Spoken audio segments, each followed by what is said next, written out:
Avez-vous déjà levé les yeux vers le ciel nocturne en vous demandant « D'où tout cela vient-il » ? Ce simple geste, lever les yeux vers les étoiles, est un réflexe universel, partagé par toutes les civilisations, à toutes les époques. Depuis la nuit des temps, l'humanité s'est émerveillée devant la voûte céleste, fascinée par l'infini et la beauté mystérieuse du cosmos. Mais derrière cette fascination se cache une question fondamentale, qui a traversé les siècles. Comment l'univers a-t-il commencé? Quelles lois gouvernent sa naissance et son évolution? Cette question a résonné à travers l'histoire de l'humanité, nous unissant tous dans une quête pour comprendre notre place dans le cosmos. Des anciens philosophes qui imaginaient des cieux parfaits et immuables, aux scientifiques modernes qui utilisent des télescopes et des équations complexes, chacun a tenté d'apporter sa réponse, cherchant à percer les secrets de l'univers. Les premières civilisations voyaient dans les étoiles des dieux ou des esprits, tandis qu'aujourd'hui, nous savons que chaque point lumineux est un soleil lointain, parfois accompagné de planètes. Se demander d'où vient l'univers, c'est se demander qui nous sommes. C'est une interrogation profonde, qui touche à notre identité, à notre origine et à notre destinée. Comprendre l'univers, c'est aussi comprendre la matière dont nous sommes faits, les lois physiques qui régissent notre existence, et les processus qui ont permis à la vie d'émerger sur une petite planète autour d'une étoile ordinaire. Les réponses, comme la science le révèle, sont plus impressionnantes que n'importe quelle légende. Les découvertes récentes nous montrent un univers bien plus vaste, plus ancien et plus complexe que tout ce que l'on aurait pu imaginer. Grâce à l'astronomie moderne, nous savons que l'univers a environ 13,8 milliards d'années, qu'il contient des centaines de milliards de galaxies et que ses lois fondamentales sont les mêmes partout. Les observations du fond diffus cosmologique, par exemple, nous donnent une image de l'univers tel qu'il était seulement 380 000 ans après le Big Bang. Imaginez voyager à reculons dans le temps, non seulement des années, mais des milliards d'années, pour être témoin de l'univers se dévoilant jusqu'à ses origines. Ce voyage nous emmène bien au-delà de notre quotidien, vers des époques où les galaxies n'existaient pas encore, où la matière elle-même commençait à se former. Les scientifiques utilisent la lumière des objets lointains, qui met des milliards d'années à nous parvenir, comme une véritable machine à remonter le temps, révélant les différentes étapes de l'évolution cosmique. Plus vous remontez dans le temps, plus l'univers devient chaud, dense et simple. À ses débuts, tout ce que nous connaissons était concentré dans un espace minuscule, baignant dans une lumière intense et une énergie inimaginable. C'est ce que l'on appelle le Big Bang, un moment où l'espace, le temps, la matière et l'énergie sont apparus ensemble. Les lois de la physique telles que nous les connaissons aujourd'hui prennent leur origine dans ces premiers instants, et les particules élémentaires se sont formées à partir de cette soupe primordiale. Embarquons ensemble dans ce voyage, jusqu'au tout début, pour voir comment tout, les étoiles, les planètes, la vie, a vu le jour. Nous allons explorer les grandes étapes de la naissance du cosmos et découvrir comment, à partir du chaos primordial, l'ordre et la beauté ont émergé. Nous verrons comment les premiers atomes se sont formés, comment les étoiles ont allumé leur feu et comment les galaxies se sont assemblées sous l'effet de la gravité. Ce n'est pas seulement une histoire de physique, c'est notre histoire. C'est le récit de nos origines, de notre lien intime avec l'univers et de la merveilleuse aventure de la connaissance humaine. En comprenant l'univers, nous comprenons aussi notre propre place dans l'immensité du cosmos et la fragilité de la vie sur notre planète. Préparez-vous à un voyage fascinant où chaque découverte éclaire un peu plus le mystère de nos origines. Mais avant d'aller plus loin, prenez une seconde pour vous abonner à la chaîne, liker et partager cette vidéo autour de vous. Chaque semaine, on explore des idées qui peuvent changer votre vision sur l'univers. Notre histoire commence par un point unique, une singularité, contenant tout l'espace, le temps et l'énergie de l'univers. Imaginez un instant, tout ce que nous connaissons, chaque galaxie, chaque étoile, chaque atome, était concentré dans une minuscule région, plus petite qu'un grain de sable, mais d'une densité et d'une température inimaginables. Cette singularité n'était pas simplement un objet dans l'espace, mais le point d'origine de l'espace et du temps eux-mêmes. Selon la théorie de la relativité générale d'Einstein, à ce moment, les lois de la physique telles que nous les connaissons cessent d'être applicables, rendant ce point initial profondément mystérieux pour la science moderne. Il y a environ 13,8 milliards d'années, le Big Bang a marqué le début de l'univers. Contrairement à une explosion classique, il s'agissait d'une expansion rapide de l'espace lui-même. L'espace n'a pas explosé dans quelque chose, mais s'est créé et étendu à partir de ce point originel. Cette distinction est cruciale.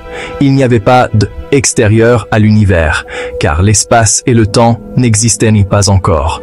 Toute la matière, l'énergie et même les lois physiques ont émergé de cette expansion initiale. Durant la toute première fraction de seconde, l'univers a traversé une phase appelée inflation cosmique. Pendant cette période, l'espace s'est étendu exponentiellement, multipliant sa taille par un facteur colossal en moins d'un milliardième de seconde. Cette inflation a permis d'expliquer pourquoi l'univers est si homogène à grande échelle et pourquoi il n'existe pas de bord ou de centre privilégié. Les minuscules fluctuations quantiques présentes dans la singularité ont été étirées, semant les graines des futures galaxies et structures cosmiques. À mesure que l'univers s'est refroidi après l'inflation, l'énergie s'est transformée en particules élémentaires. Les quarks, les électrons et d'autres particules fondamentales sont apparus. Les quarks se sont rapidement assemblés pour former des protons et des neutrons, les constituants des noyaux atomiques. Ce processus, appelé nucléosynthèse primordiale, a eu lieu dans les 3 premières minutes, produisant principalement de l'hydrogène et de l'hélium, les éléments les plus abondants de l'univers. Ce balai de particules a marqué le premier pas vers la complexité, ouvrant la voie à la matière telle que nous la connaissons. Des centaines de milliers d'années plus tard, l'univers a continué à se refroidir. Les électrons libres ont fini par se combiner avec les noyaux pour former des atomes stables, principalement d'hydrogène. Ce moment, appelé recombinaison, a permis à la lumière de voyager librement à travers l'espace pour la première fois. Cette lumière, que nous détectons aujourd'hui sous forme de rayonnement fossile, le fond diffus cosmologique, est une photographie de l'univers tel qu'il était 380 000 ans après le Big Bang. Son étude nous renseigne sur la composition, la structure et l'évolution de l'univers primordial. Ensuite, la gravité a commencé à façonner l'univers. Les régions légèrement plus denses, issues des fluctuations quantiques amplifiées par l'inflation, ont attiré davantage de matière, formant des nuages de gaz qui se sont effondrés sous leur propre poids. Ces effondrements ont allumé les premières étoiles, initiant la nucléosynthèse stellaire. Dans leur cœur, les étoiles ont fusionné l'hydrogène et l'hélium pour créer des éléments plus lourds comme le carbone, l'oxygène et le fer, essentiels à la vie. C'est la grande chronologie de notre héritage cosmique, une histoire de transformation, de complexification et de connexion. Chaque atome en nous provient de ce voyage extraordinaire, forgé dans le cœur des étoiles et dispersé à travers l'espace par des explosions stellaires.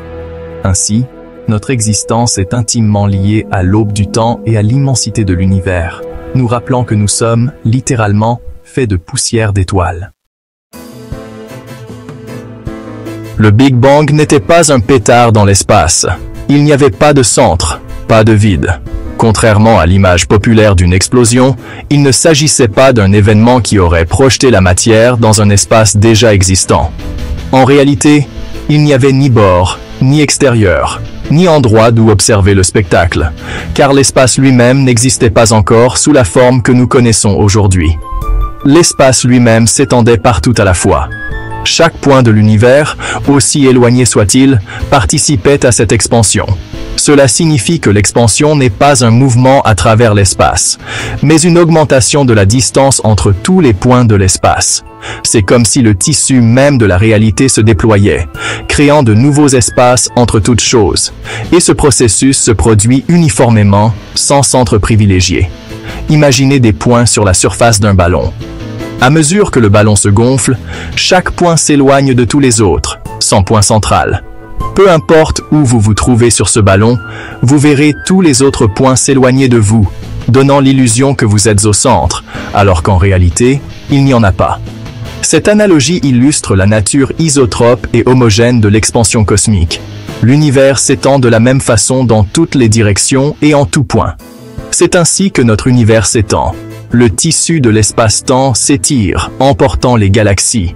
Les distances entre les galaxies augmentent, non pas parce qu'elles se déplacent à travers l'espace, mais parce que l'espace lui-même grandit.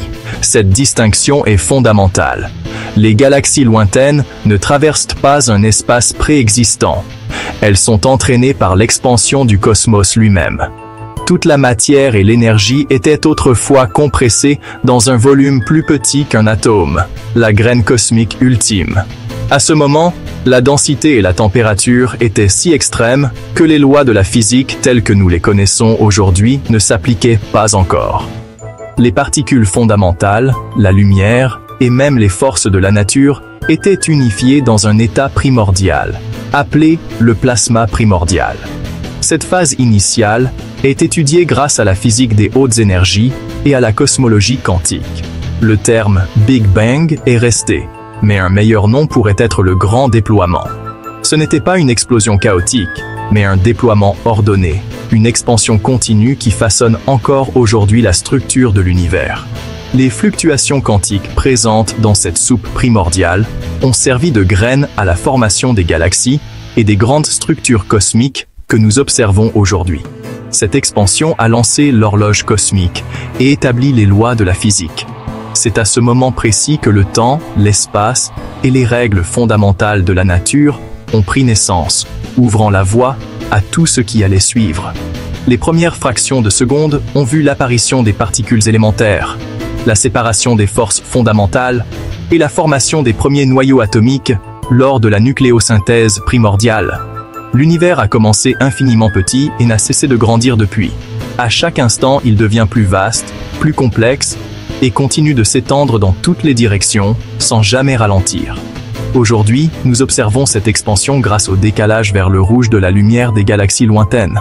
Un phénomène qui confirme que l'espace entre les galaxies s'étire encore. Comprendre cette expansion est le fondement de notre histoire d'origine cosmique.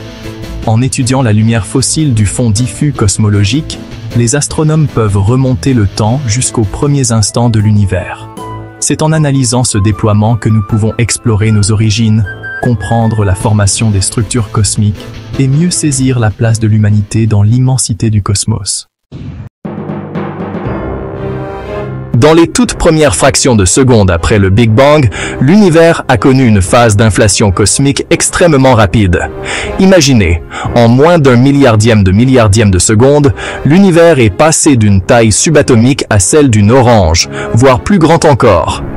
Cette expansion fulgurante a multiplié la taille de l'univers d'un facteur inimaginable, bien plus vite que la vitesse de la lumière elle-même, mais sans violer les lois de la physique, car c'est l'espace lui-même qui s'étirait. Ce processus d'inflation a eu un effet crucial. Il a lissé et homogénéisé l'univers, effaçant les irrégularités initiales. C'est pourquoi, aujourd'hui, le fond diffus cosmologique, la lumière fossile du Big Bang, nous apparaît remarquablement uniforme dans toutes les directions, à quelques minuscules fluctuations près. À mesure que l'expansion ralentissait, l'univers s'est refroidi.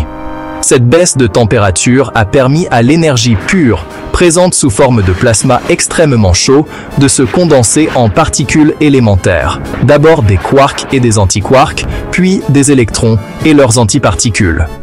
Ces particules sont les briques fondamentales de toute la matière que nous connaissons. Mais il s'est produit un phénomène mystérieux.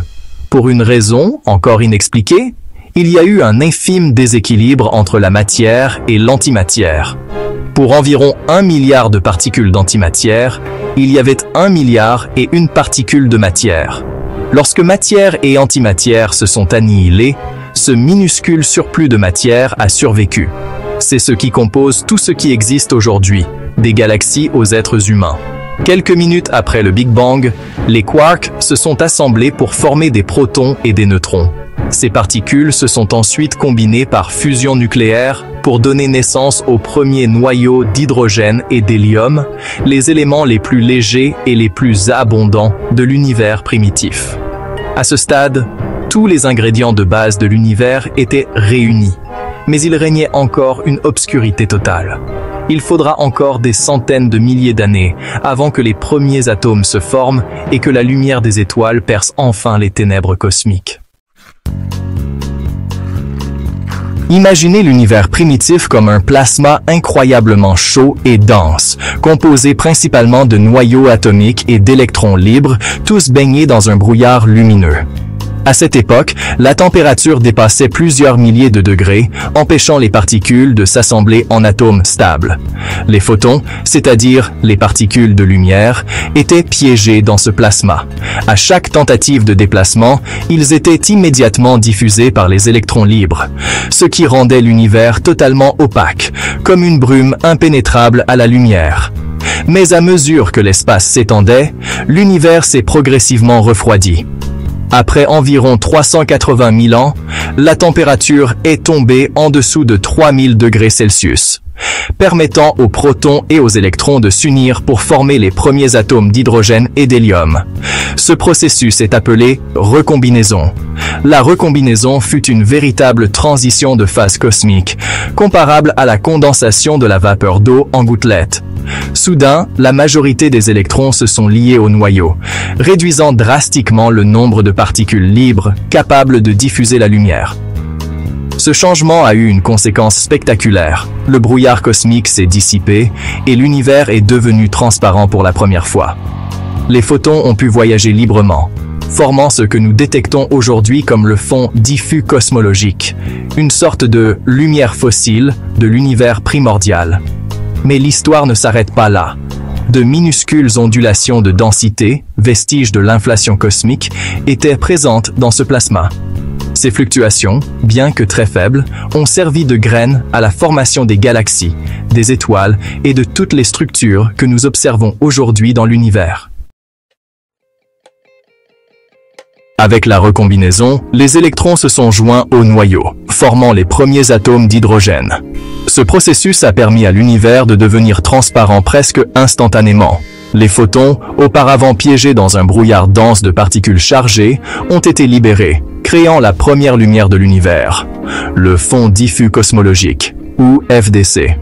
Cette lumière ancienne, émise il y a environ 380 000 ans après le Big Bang, voyage toujours à travers le cosmos, étirée en micro-ondes par l'expansion continue de l'univers.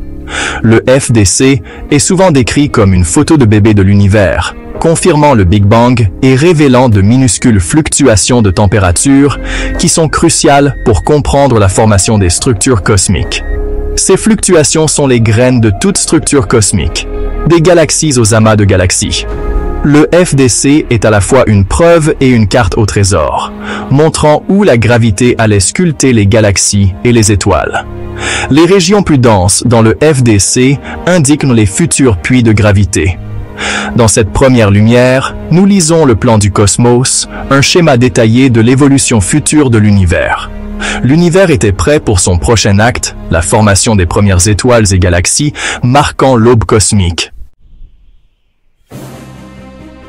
Après la transparence, l'univers est entré dans ce que les cosmologistes appellent les âges sombres cosmiques. Durant cette période, il n'y avait pas encore d'étoiles pour illuminer le ciel, seulement d'immenses nuages d'hydrogène et d'hélium, les éléments les plus simples issus du Big Bang. L'univers était alors froid, sombre et uniforme à grande échelle, mais de minuscules fluctuations de densité, vestiges des premiers instants, étaient déjà présentes. La gravité, force fondamentale de l'univers, a commencé son lent et patient travail. Sous son influence, les régions légèrement plus denses attiraient davantage de matière, amplifiant progressivement les différences. Ce processus a donné naissance à la toile cosmique, un vaste réseau de filaments de matière reliant des nœuds où se formeraient de plus tard les galaxies. Dans les nœuds les plus denses de cette toile, la gravité a provoqué l'effondrement des nuages de gaz. Lorsque la pression et la température sont devenues suffisamment élevées, la fusion nucléaire s'est déclenchée, donnant naissance aux toutes premières étoiles, environ 200 millions d'années après le Big Bang. Ces étoiles, appelées étoiles de population 3, étaient bien plus massives que celles que nous connaissons aujourd'hui. Ces étoiles massives ont vécu rapidement et intensément. Leur vie courte s'est achevée dans des explosions titanesques appelées supernovas. Lors de ces explosions, elles ont dispersé dans l'espace des éléments plus lourds, comme le carbone, l'oxygène et le fer, qui n'existèrent pas auparavant.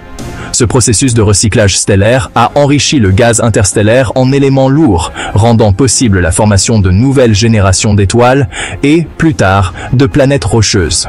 Chaque cycle de naissance et de mort stellaire a complexifié la chimie du cosmos. La gravité a poursuivi son œuvre, rassemblant la matière pour former des galaxies, puis des amas de galaxies. Au fil du temps, ces structures se sont complexifiées, et dans l'un de ces bras galactiques, notre propre Soleil est né, entouré d'un disque de matière qui allait donner naissance à la Terre. Ainsi, la structure à grande échelle de l'univers, cette immense toile de filaments et de nœuds, est le résultat de milliards d'années de l'action patiente de la gravité, sculptant le chaos primordial en un cosmos organisé. Grâce à cette évolution, la scène cosmique était enfin prête pour l'apparition de la vie, sur une petite planète bleue, quelque part dans l'immensité de l'univers. L'histoire du cosmos est littéralement inscrite en vous, dans chaque cellule, chaque atome qui vous compose. Le calcium dans vos os, par exemple, n'est pas apparu sur Terre par hasard. Il a été créé lors de la mort explosive d'étoiles massives qui ont dispersé ces éléments dans l'espace interstellaire. De même, le fer dans votre sang, essentiel au transport de l'oxygène, provient de la fusion nucléaire au cœur des étoiles, puis a été projeté dans la galaxie lors de supernovas. Chaque atome lourd de votre corps a été forgé dans d'anciennes étoiles, à travers des processus de fusion qui transforment l'hydrogène et l'hélium en éléments plus complexes. Les supernovas, ces explosions cataclysmiques, ont ensemencé la galaxie avec les éléments nécessaires à la vie, dispersant la matière dans des nuages qui deviendront de nouveaux systèmes solaires. Notre système solaire s'est formé à partir de ce matériau enrichi, rassemblant poussières et gaz issus de générations d'étoiles disparues. Ce processus a permis la diversité chimique indispensable à l'apparition de la vie. La Terre elle-même s'est construite à partir des cendres d'étoiles mortes, héritant de leur richesse en éléments lourds, ce qui a rendu possible la formation de continents, d'océans et, finalement, de la vie. Au cours de milliards d'années, la vie a évolué, passant de simples molécules à des organismes complexes, capables de conscience et de réflexion. Cette évolution est le résultat direct de la chimie cosmique héritée des étoiles. Ainsi, l'humanité est devenue capable de contempler le ciel, de s'interroger sur ses origines et de comprendre sa parenté profonde avec l'univers. Nous ne sommes pas séparés de l'univers, nous sommes le produit de son histoire, de ses cycles de création et de destruction. Nous en sommes les participants, faits de la même matière que les étoiles, liés à tout ce qui existe par une chaîne ininterrompue d'événements cosmiques.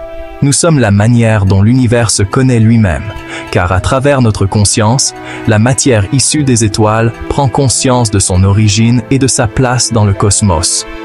Chaque découverte scientifique, chaque observation du ciel est en réalité le cosmos qui apprend sur lui-même, approfondissant sans cesse la connexion entre l'humanité et l'univers tout entier. Nous avons voyagé du Big Bang, ce moment initial où toute la matière, l'énergie et l'espace-temps ont jailli d'un point infiniment dense et chaud, donnant naissance à l'univers tel que nous le connaissons aujourd'hui. Au fil de milliards d'années, la matière s'est organisée, formant des étoiles, des galaxies, puis des planètes comme la Terre. Sur notre planète, la vie a émergé à partir de molécules simples, évoluant lentement vers des formes de plus en plus complexes, jusqu'à la conscience humaine. Ce passage de la simplicité à la complexité est l'une des grandes merveilles de la nature. Notre cerveau, composé d'atomes forgés dans les étoiles, est capable de contempler l'univers et de chercher à le comprendre. Nous ne sommes pas le centre de l'univers, mais nous en sommes la conscience émergente, capable de réflexion et de questionnement. Comprendre nos origines cosmiques nous rappelle que tous les êtres vivants sur Terre partagent une histoire commune. Cette prise de conscience favorise l'unité et nous invite à prendre soin de notre planète, car elle est notre unique foyer dans l'immensité du cosmos. Elle nous rappelle aussi notre responsabilité envers les autres, car chaque être humain est le produit d'une longue chaîne d'événements cosmiques. Nous sommes tous connectés, non seulement entre nous, mais aussi avec l'univers tout entier. Pourtant, de grands mystères subsistent. Par exemple, qu'y avait-il avant le Big Bang? Les lois de la physique telles que nous les connaissons ne s'appliquent que pas à cet instant initial, et la question reste ouverte. De même, la matière noire, qui compose la majeure partie de la masse de l'univers, demeure invisible et énigmatique. Nous savons qu'elle influence la structure des galaxies, mais sa nature profonde nous échappe encore. D'autres questions persistent. Sommes-nous seuls dans l'univers? La vie a-t-elle émergé ailleurs? Ou sommes-nous une exception cosmique? Notre quête de connaissances, à travers la science et l'exploration, prolonge le voyage créatif de l'univers lui-même, car chaque découverte nous rapproche un peu plus de la compréhension de notre place dans le cosmos. La prochaine fois que vous regarderez le ciel nocturne, souvenez-vous, vous êtes l'univers qui se regarde lui-même, une conscience née des étoiles. Embrassez l'émerveillement, chérissez la connexion, et continuez à poser des questions, car le cosmos, vaste et mystérieux, vous attend toujours.